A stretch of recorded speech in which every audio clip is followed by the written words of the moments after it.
Jaya Radha Madhava Kunja Bihari.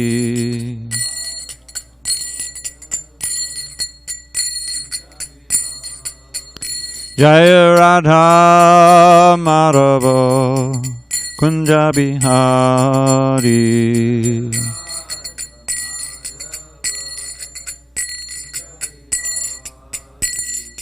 Gopijana Vallabha Girivardhari.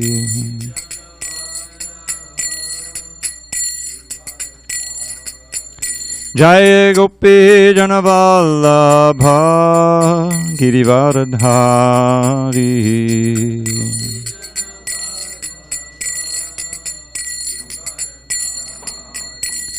Yashodanandana Bhajana Ranjana.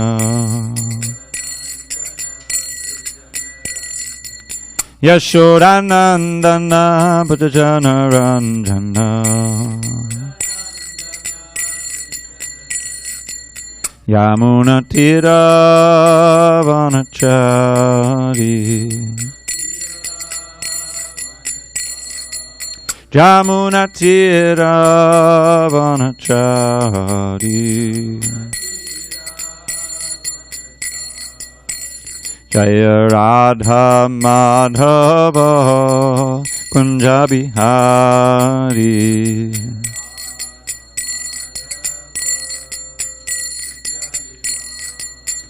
Jaya Radha Madhava Kunja Bihari.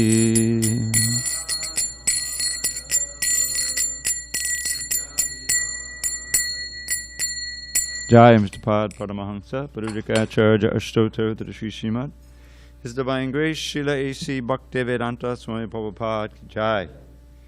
ISKCON BBT Founder Acharya Srila Prabhupada Ki Jai. Jai Om Vishnu Pad Paramahansa Parujika Acharya Ashtotar to the Sri Srimad. His Divine Grace Srila Bhakti Siddhanta Saraswati Thakur Ki Jai. Ananta Koti Vaishnavini Ki Jai. Namacharya Srila Haridas Thakur Ki Jai. Srimad Bhagavad Gita Ki Jai. Samaveda Bhaktivinoda Ki Jai. All glory to the assembled devotees. All glory to the assembled devotees. All glory to the assembled devotees. All glory to Shri Guru and Gauranga.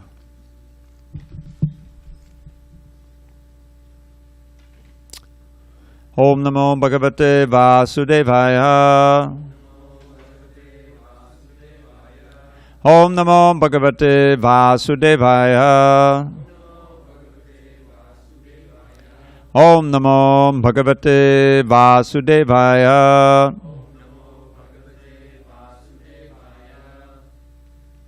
On this 14th day of September 2021 in San Diego, we're reading from Srimad Bhagavad Gita as it is, translation and commentary by His Divine Grace A.C. Bhaktivedanta Swami Prabhupada. We're finishing up chapter 14 today. Text 27, it's entitled The Three Modes of Material Nature, page 588.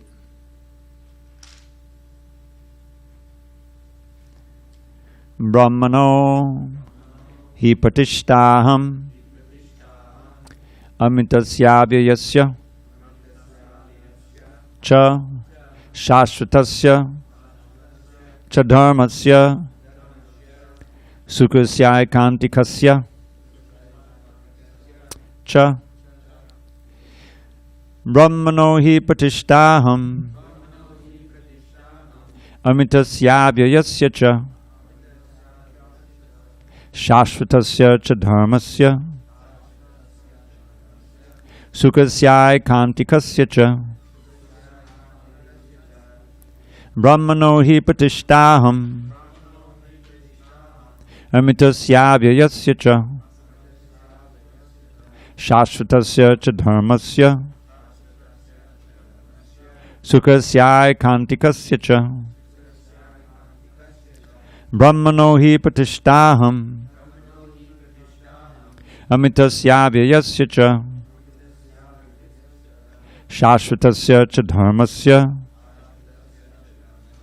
sukasya kantikasya cha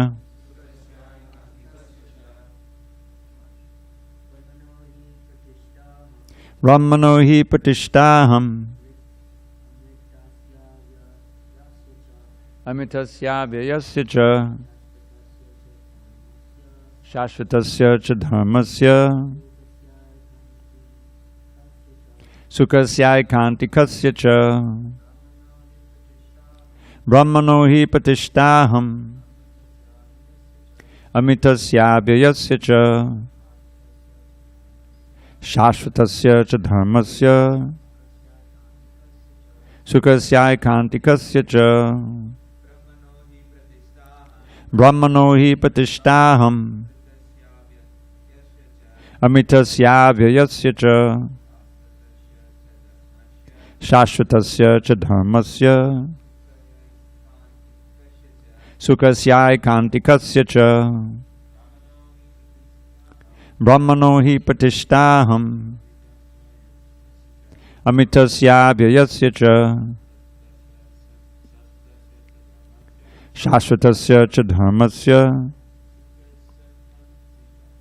sukasya kantikasya cha Brahmanaha of the impersonal Brahma, Jyoti, he certainly pratishta, the rest.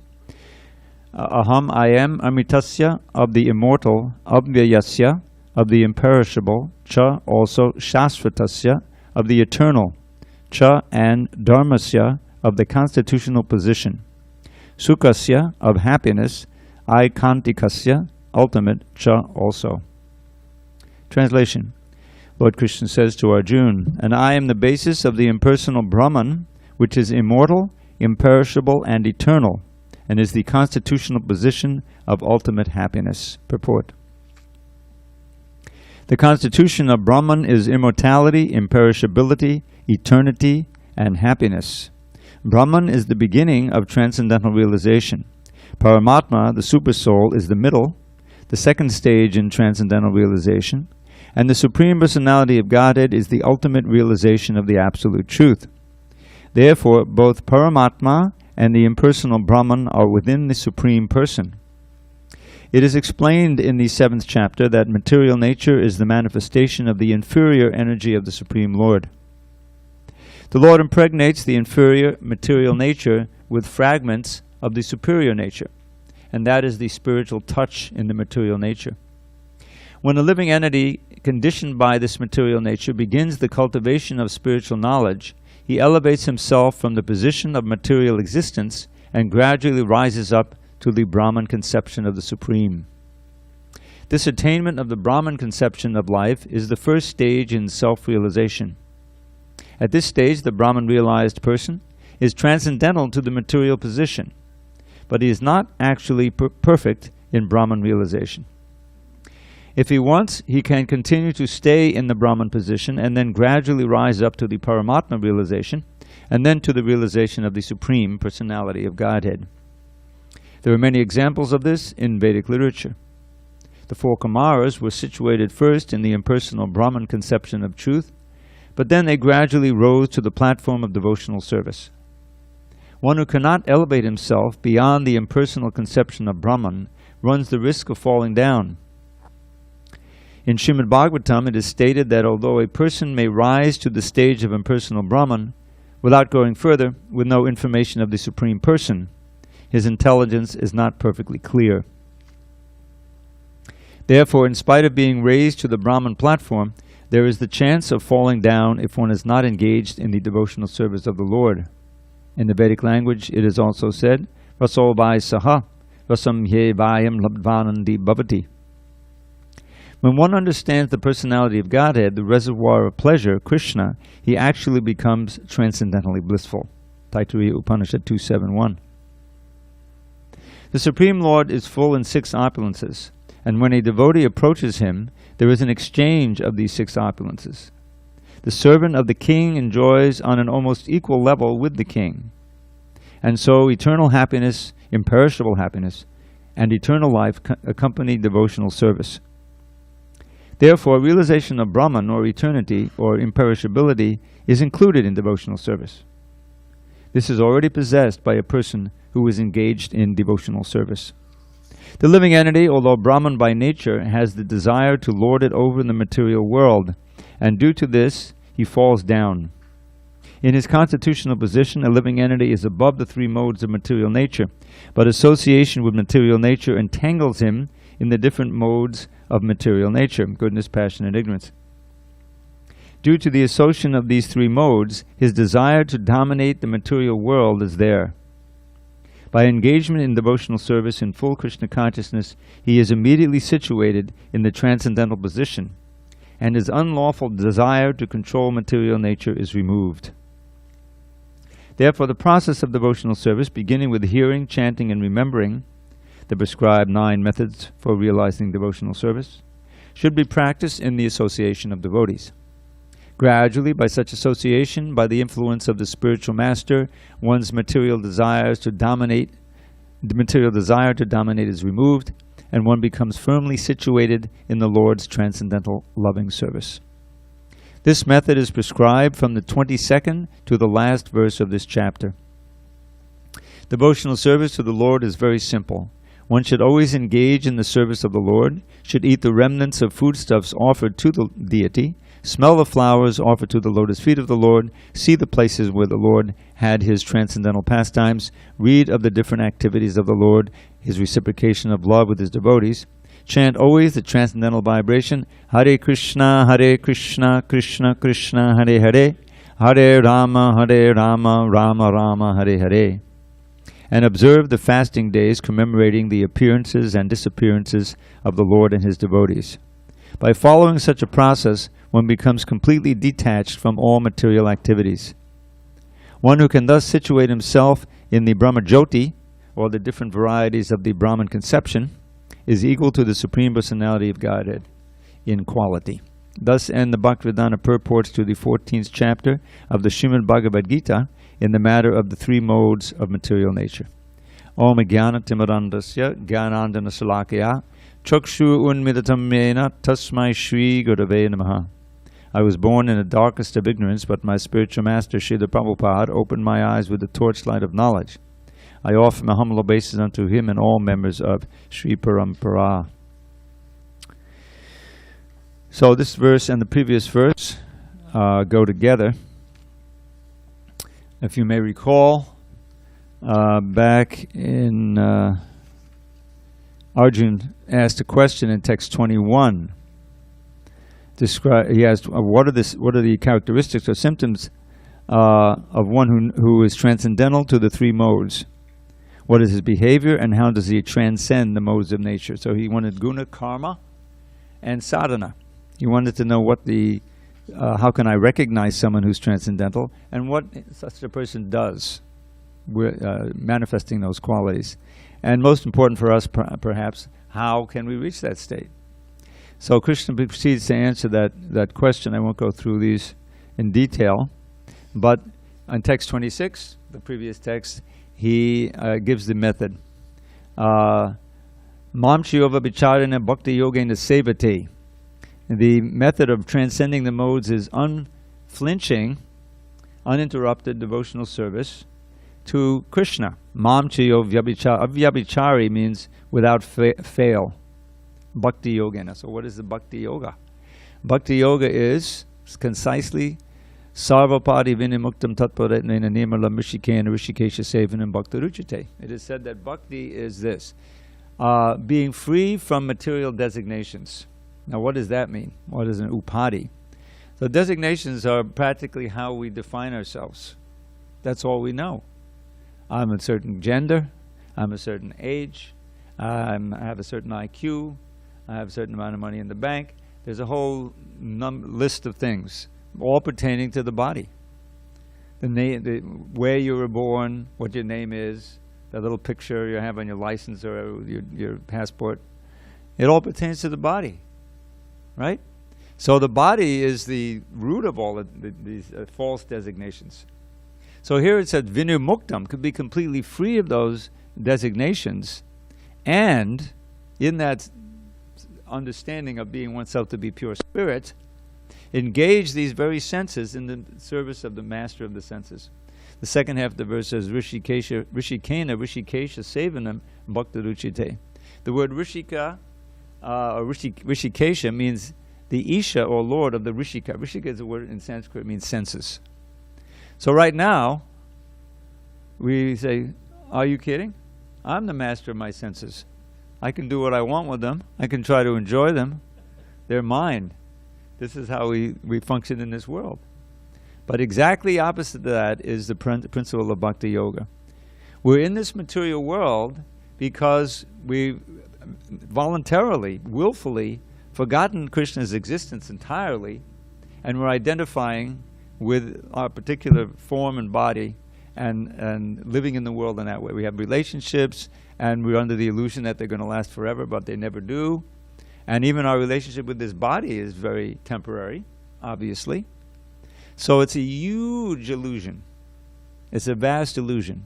Everything that's going on without reference to God, without reference to Krishna.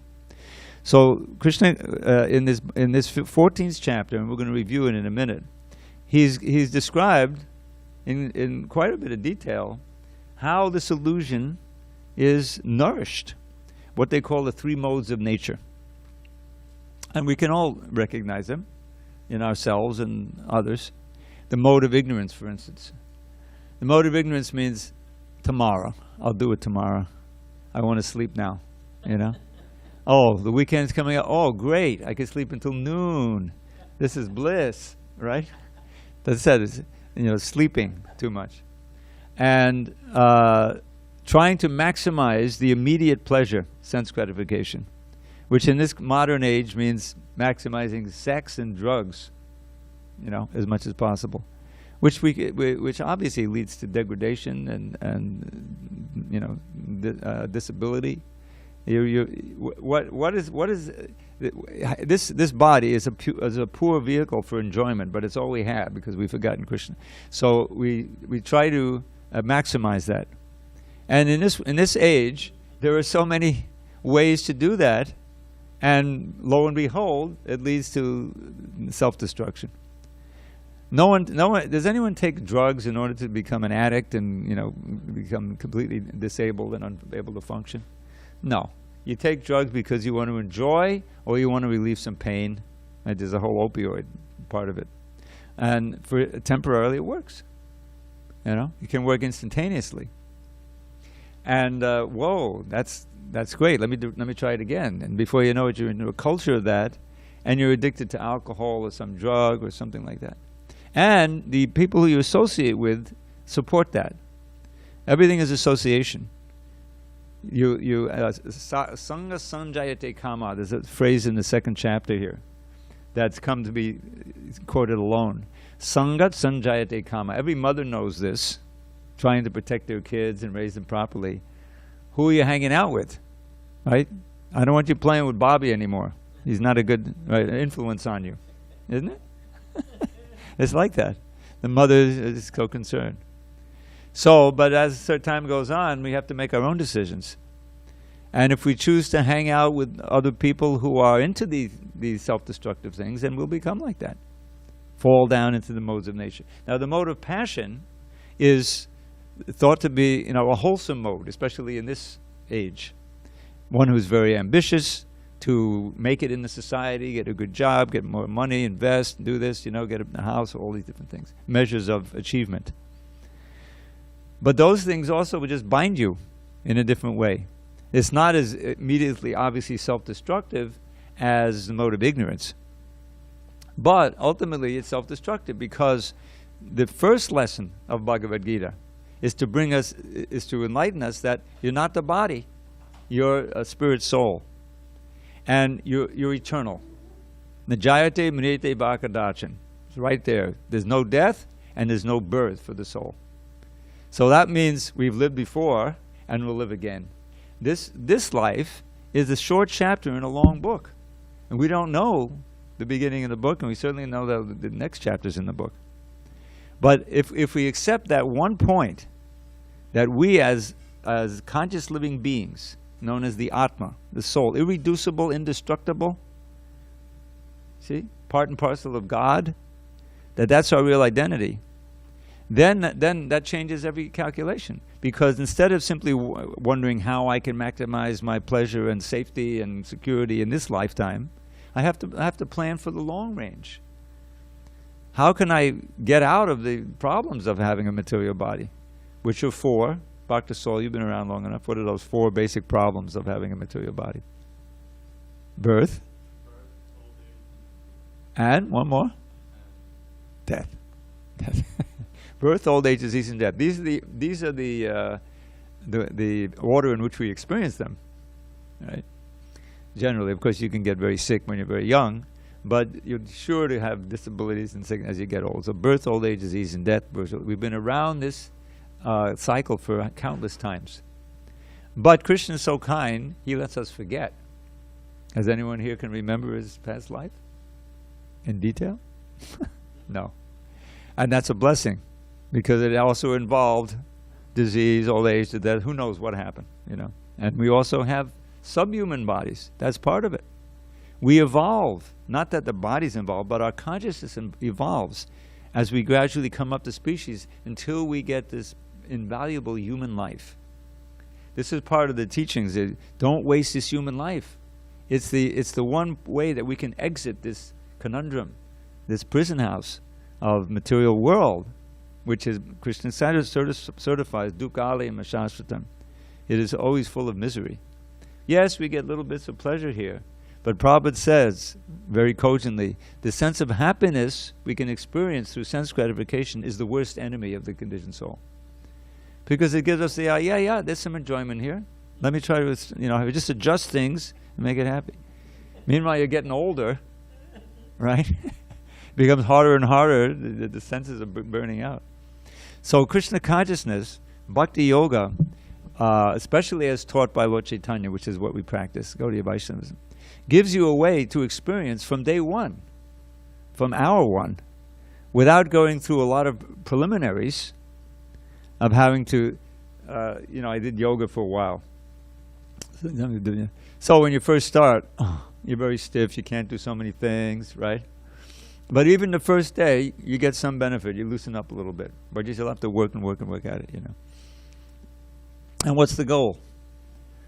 A very limber body, very, cool, It's not like going back to Godhead. It's not like achieving, But anyway, in Krishna consciousness, if you come to the kirtan, just like we're going to have a kirtan at 8:15, little sample, 10-minute kirtan, but it's kirtan. Then if you really get into it, if you apply your mind, if basically you just hear carefully and chant nicely, you'll experience a taste of transcendence.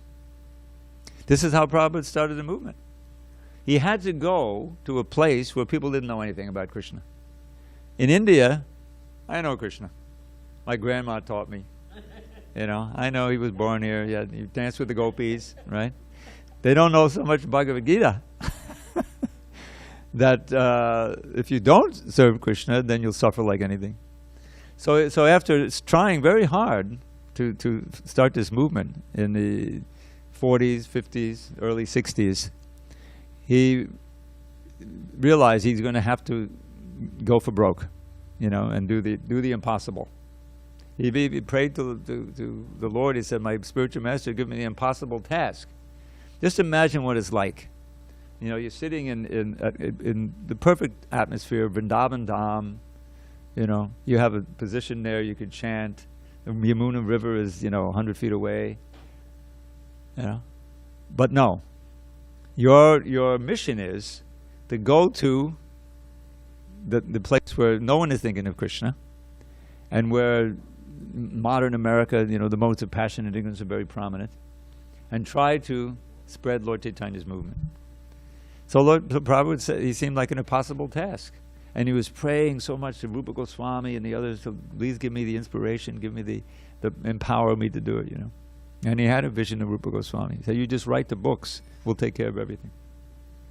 So he comes alone, no money, 69 years old, not in the greatest of health, into the heart of Maya, the Maya's kingdom, New York City, 1965. And at first it looked hopeless. He's wandering around on the streets with his books, trying to sell a few so he can buy some mangoes and exist somehow. It was all alone. And yet he didn't go back. He would go back to he would visit the pier, where the steamship lied. But he never got on the boat to go back because he had this order. And Krishna blessed him with the most miraculous success because the people he met, they were not offenders. I just read this purport where the Mayavadis, the impersonalists who denigrate the personality of Godhead, and they can't chant Hare Krishna because they're offenders.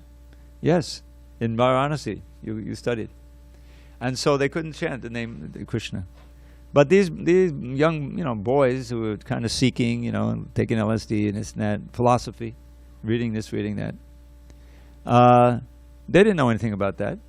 They weren't blaspheming. They saw there was a new guru in town, and so they thought, let's check it out. They walk into the storefront. Prabhupada's beating the drum. Hare Krishna, Krishna Krishna, Hare Hare. Easy. It takes like 30 seconds to memorize that, and you're off and running. I'll try it. Try this. You're just going to try LSD. Why not try this? So, Hare Krishna, and immediately they felt something, right? They felt. In fact, they even printed a little pamphlet, "Stay high forever." Prabhupada approved it.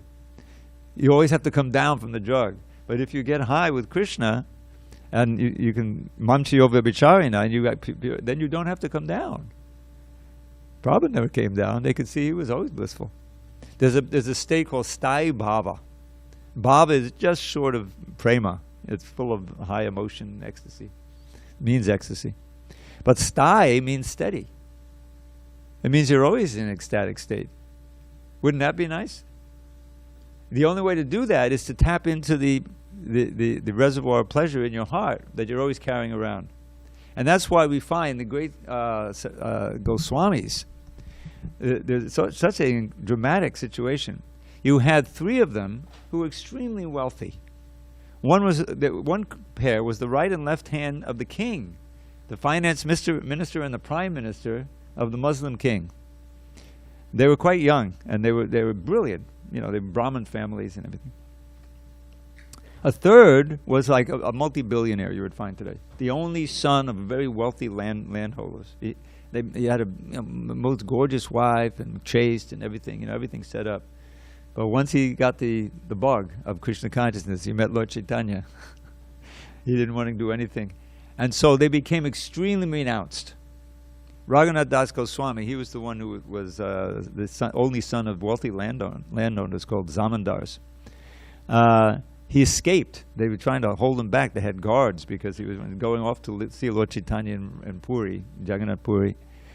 And so once he finally escaped, he showed the highest levels of renunciation, where he started begging. He had to beg to get some food. So okay, he's standing at the steps of the first his father was sending money. Okay, we can't keep him here, so we'll just send money every month.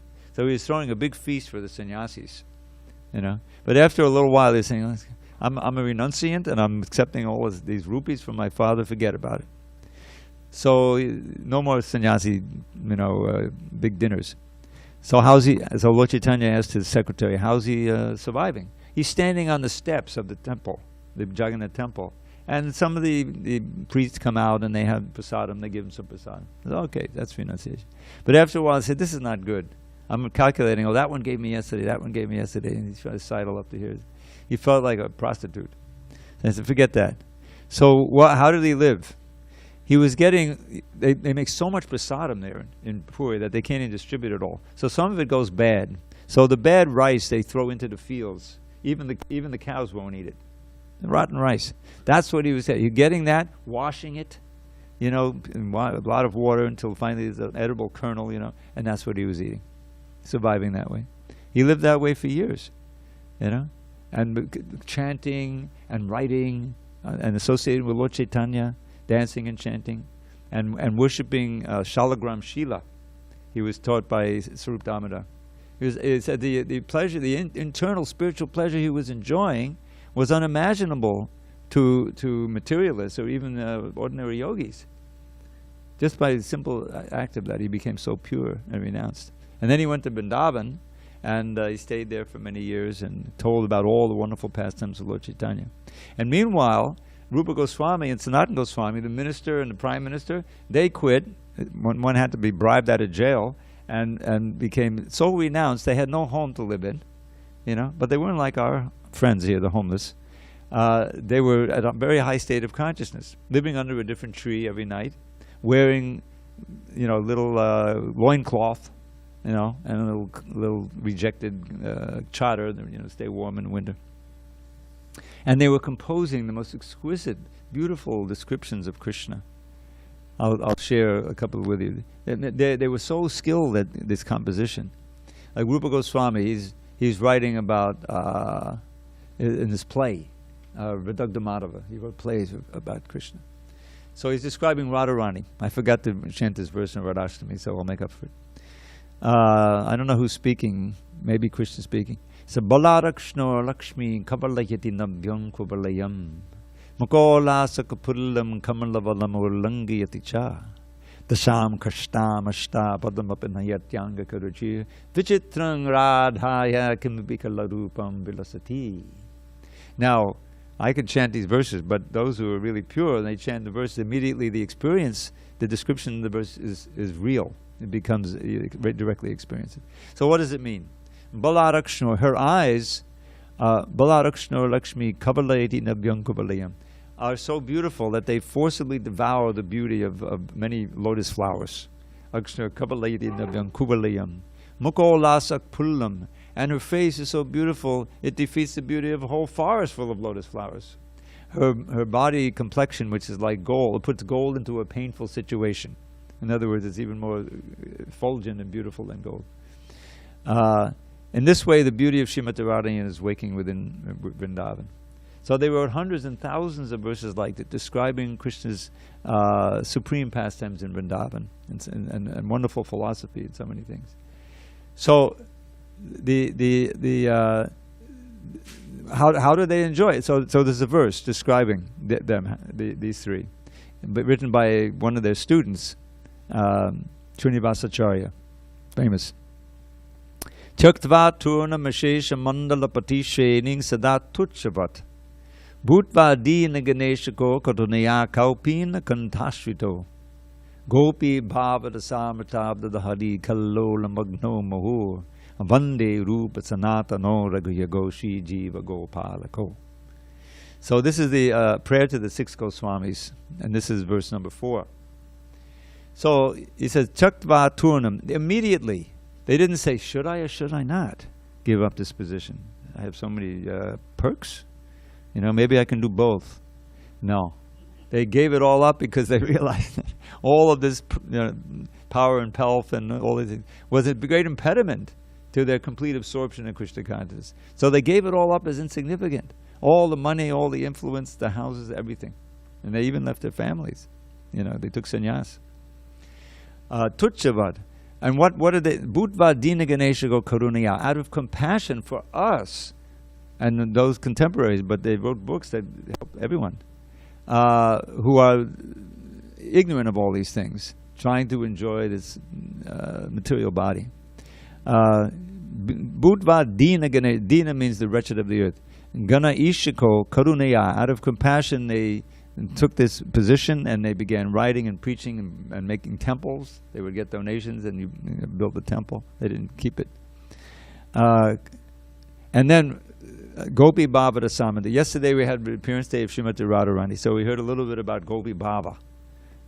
Gopi Bhava is the highest level of ecstasy of relationship with Krishna. His consorts, the famous gopis of Vrindavan, and there's also the queens. They also have this. But this Gopi Bhava is most intense and ecstatic. So there was an ocean of pleasure there. They were constantly diving and surfacing in that ocean and tasting it 24 hours a day. So who's richer? Jeff Bezos, or those who are always linked in to this highest level. Whatever money you make, that's going to be a ticket to the lower planets. Because how did you make it? Right? There's all kinds of sinful activities. And the point is, it all belongs to Krishna. We're great thieves here. The whole idea is that when you're nicely situated in your position of serving Krishna, we're part and parcel of Krishna. So when we can participate in Krishna's pleasure pastimes, we also become blissful, because we're part and parcel of Krishna. When we try to separate ourselves from Krishna, it's in an unnatural position. Here we are as spiritual beings trying to enjoy matter, and it's impossible. It's just getting us deeper and deeper entangled in the rounds of birth, old age, disease, and death. And then there are the threefold miseries that are also there, which are, miseries caused by the Hare Krishna. Wow, this has been a long time since we've seen you. Hare Krishna, Prabhu. Okay, come in. Can you move in a little bit? We need to have a little area for them. Okay, take a seat there. Yeah, take a seat. So, Hare Krishna, Prabhu. Can I ask a question? Okay, just give me one more minute. Okay.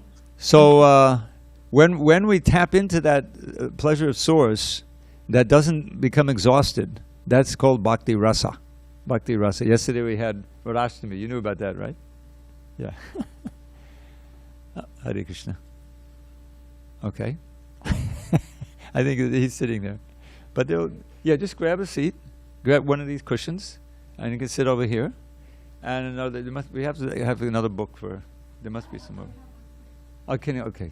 But how about a stand? No stands left? Something? If you couldn't find one either, huh? No, that black one is the best special stand. She has the Gita. She just needs a stand. Oh, she has. Yeah. There you go. A little. That goes. So where was I? I'm sorry. Yeah, to tap into the reservoir of pleasure. Krishna is Satchidananda, eternal, full of knowledge, full of bliss, and so are we. So what are we doing in these temporary material bodies? It's a huge illusion. It's just I'm on the last few days, maybe years of my residence in this body. It's just a fact of life. You may have a few more days, you may have a few more years, but we're all headed in the same place. All right, so let's not freak out about it. How do we deal with it? The way not to deal with it is to try to hang on as long as possible. That's not it. Or try to squeeze as much pleasure out of this as possible and forget about it. That's what people are doing. Now they can't forget about it. This is why we've had an upsurge of people joining the movement and buying books. Because the reality of imminent death is right in front of your face. You can't forget it. There's the pandemic. Let's get serious. But so how did we deal with the pandemic? Chant Hare Krishna. Hare Krishna, Hare Krishna, Hare Krishna. If you can remember Krishna at the time of death, your life is successful. That's it. Ante Narayana Smriti. And right in the eighth chapter, I like to read, sometimes when I give the Sunday talk, I just read these 3 verses. I'll just read this is text 8, 5, 6, and 7. The whole philosophy is right here. Antakale chamameva. Whoever at the end of his life quits his body remembering me, says Krishna, me alone, at once attains my nature. Of this there is no doubt. And once you attain that nature, you never come back. And then the general principle, this is also very important, text 7. Text 6. Whatever state of being one remembers when he quits his body, O son of Kunti, that state he will attain without fail. So much of the philosophy is right there. Because everything we do, every minute of each day, is setting a certain mentality. Whatever we're doing. We're cultivating desires, or we're cultivating freedom from desire. It's very complex, our consciousness. But at the end of life, that consciousness stays with us. The mind does not perish. So now what happens? Because we have so many things in our mind that we don't even access every day. So we're building them. The most prominent thought, that's where you're going to go. That's going to determine your future. Therefore, says Krishna in text 7, Arjuna, you should always think of me in the form of Krishna.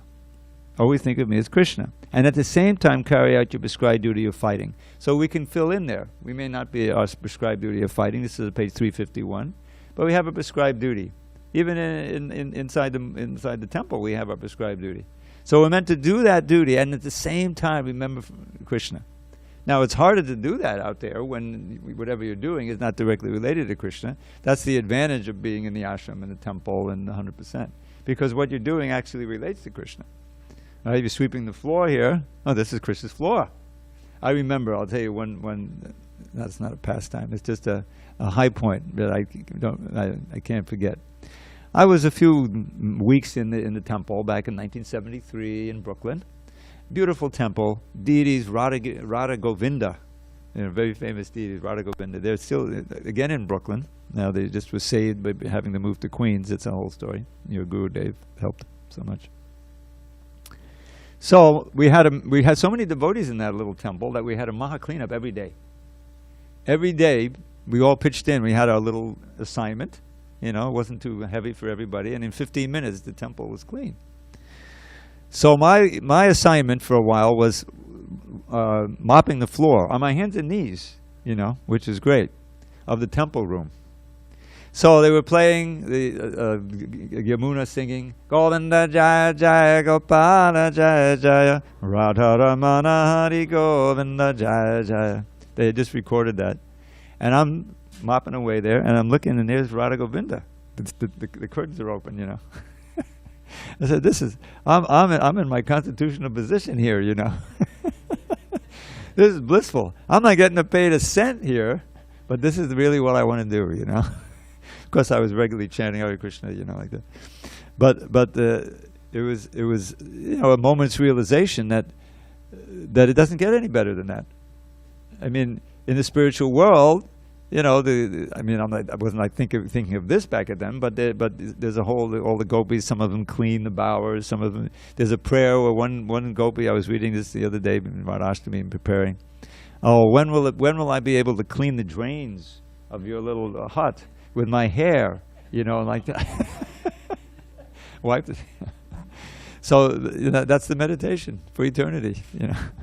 So what I'm saying is, there's a whole other world. There's a whole other world of spirit that we've forgotten.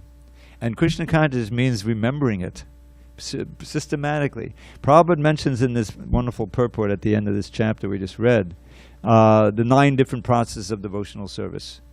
There are different ways of being able to fix the mind on Krishna with the activities of the senses.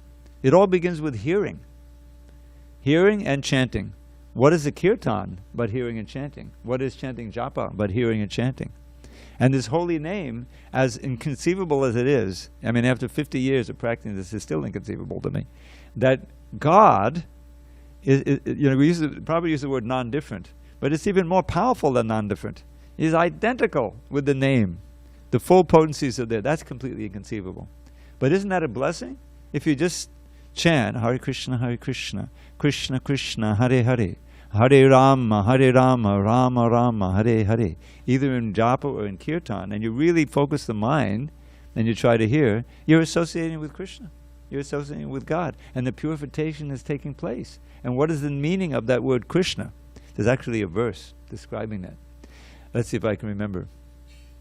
I'm gonna have to give you a summary because I can't exactly remember the Sanskrit. But it starts with Krish. So the syllable Krish is the all-attractive nature of Krishna. And if you read about Krishna, there's so many things that are attractive, right? His form, his sound, his beauty, his joking, his playing, his dancing. Everything about him is attractive. That's why he's named Krishna. And the word na, the second syllable, is the blissfulness, the ananda that comes from relating to Krishna. So when you chant Krishna, you get attracted to Krishna and you begin to experience that bliss. And the word Hare, which isn't in this, that's short for Hara. That's the Radharani. That's Radharani. Hara means she who steals away. What does she steal away? She steals away Krishna's heart. And she also steals away our impurities, because everything that we do, we serve Krishna through her, through Radharani. She's mediating. So anyway, the Hare Krishna mantra, and Rama is just pleasure, spiritual pleasure. There's a verse, this one I can remember, it's very easy. Rama Rameti Rameti, it's spoken by Shiva to Parvati, to his wife. Rama Rameti Rameti Rame Ramo Mano Rame. Sahasranama Tulyanam Ramanama Varanane. Varanane means, oh, beautiful faced one. He's speaking to his wife Parvati. Oh, you with a beautiful face. I chant Rama, Rama, Rama. And in this way, I enjoy this mind-enchanting sound. And that's basically the meaning of the mantra. It's a simple thing. But Rama itself is spiritual pleasure. So we can experience that. We hear, we become more purified, and what could be easier? It doesn't cost anything. Of course, ultimately you find that Krishna wants your whole life. The mantra is free, but if you chant it, you want to give your life to him. Voluntarily. So anyway, back to our end of our chapter here. One aspect here, these two verses go together. The means of transcending the modes of nature. When we're in the modes of nature, this is forcing us practically to forget Krishna. We have to come up to the mode of goodness, and so much of our practice is helping us to do that. Hare Krishna Prabhu. Yeah. And by that practice, as it says here, Brahma Bhuya, we come to the stage of Brahman, which is described in the last verse which we read. Very important, Krishna is the basis of Brahman. This is the Mayavadis all say, no. That Krishna is subordinate to Brahman. He's a manifestation of Brahman. No, Brahman is subordinate to Krishna. The different levels of realization, Brahman, which is white light, no varieties, the spiritual position, But beyond that is the super soul, who's present in everyone's heart. And beyond that is Krishna in Goloka, the full personality of Godhead. They all emanate from Krishna. Krishna is the supreme source of that. So that's why he says, Brahmanohi pratishtaham. I am the basis of that Brahman. And then he describes it, Amrita syavi yastacha. Amrita. Now this is an interesting word, because, forgive me, I'm going to repeat this. Some of you have been around for a while. But Amrita is a very interesting word. It literally means beyond death. Mrita is the source of the English words mortal, mortuary, Amrita, no death. You see? Mrita, Martya Loka. This is Martya Loka, the world of birth and death. So Amrita means without any death. Now, what is it translated as? Nectar. Now, here's what is fascinating. Nectar is an English word, right? And what's the origin of it? Combination of two things, I think from the Greek, nek and tar, right? So think of necrophilia. Necro is a source of, it means death, isn't it? Necrotic, if you get necrotic flesh, it means it died in there. You have to remove it. Yeah. So nek is a root, a Greek word meaning death. And tar is right from the Sanskrit. Nirvishesha, Sunyavadi, Paschata Desha, Tarine. Tarine means to deliver. So nectar literally means to deliver from death. The same English word is the same as the Sanskrit word. Amrita is nectar. Nectar means to deliver from death. So deathlessness, avyayasa, doesn't decay.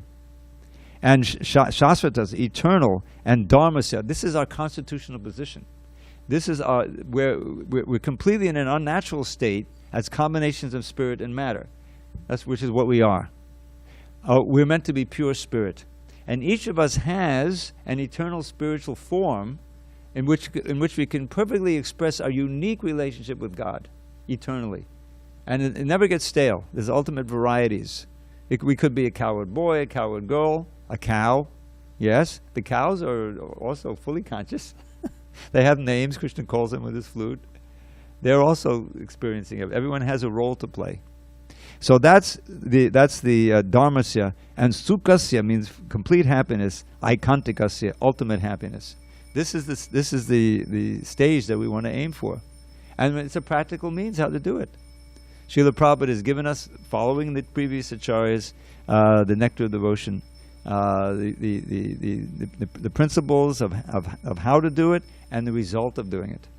It was all there in the nectar of devotion. Now I've gone on so long, I practically ran out of time. I promised Danavari. You still have a question? Yes, Prabhu, but I can ask next time, Prabhu. Okay. Nice class, very nice class. Save it for tomorrow. Any Yes, local Prabhu. questions? Thank you. Comments? All right.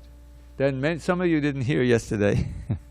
Most of you didn't hear because I gave the morning class, but I'll share again since it's so close to Radhashtami. The aura is still there, right? So this is a prayer from the Govinda Lilamrita. It's sung by a female parrot, and she's praying for service to Radharani's lotus feet. I put it into English. The Sanskrit goes like this. I'll give you a little sample. Kunka makta kanchanam jaga. It rhymes. Listen. Kunka makta kanchanam jagava hari gorabha. Pita nanchi tabja ganda kirti ninti sorabha. Ballavesha suna sava vanchitarti sadika. Maya matma para padma dasa dastu radhika. Her gold complexion steals the pride of golden lotus tinged with red. Her fragrance mocks the scent of lotus bloom with saffron powder spread. Her skill in satisfying Shri Hari is perfect and complete. May Radhika bestow on me the service of her lotus feet. Her wondrous silken garments shame the splendor rubies can display.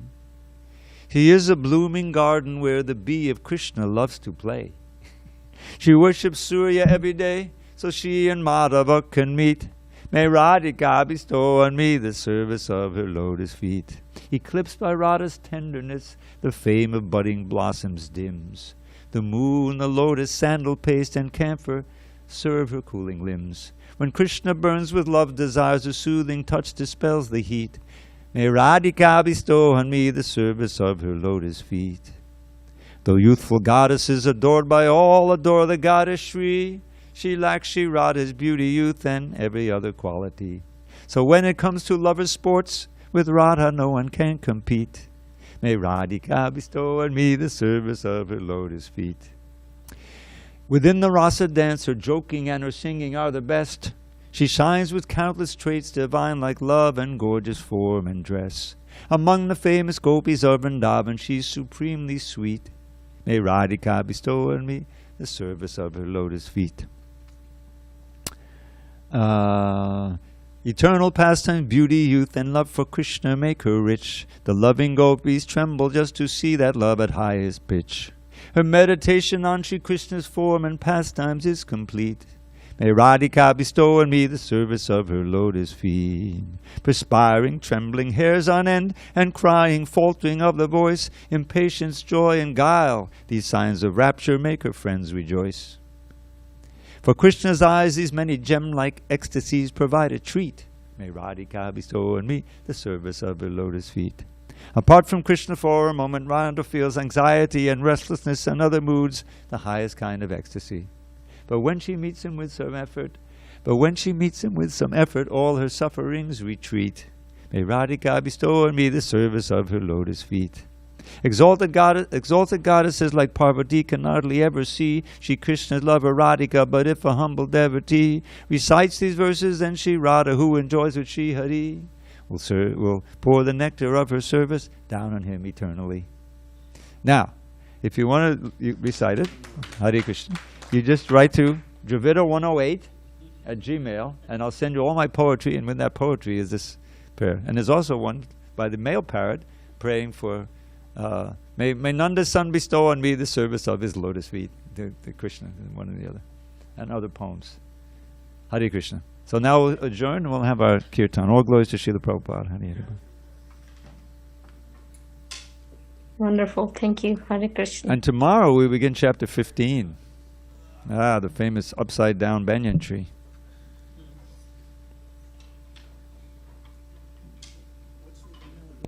What's that? Dravida?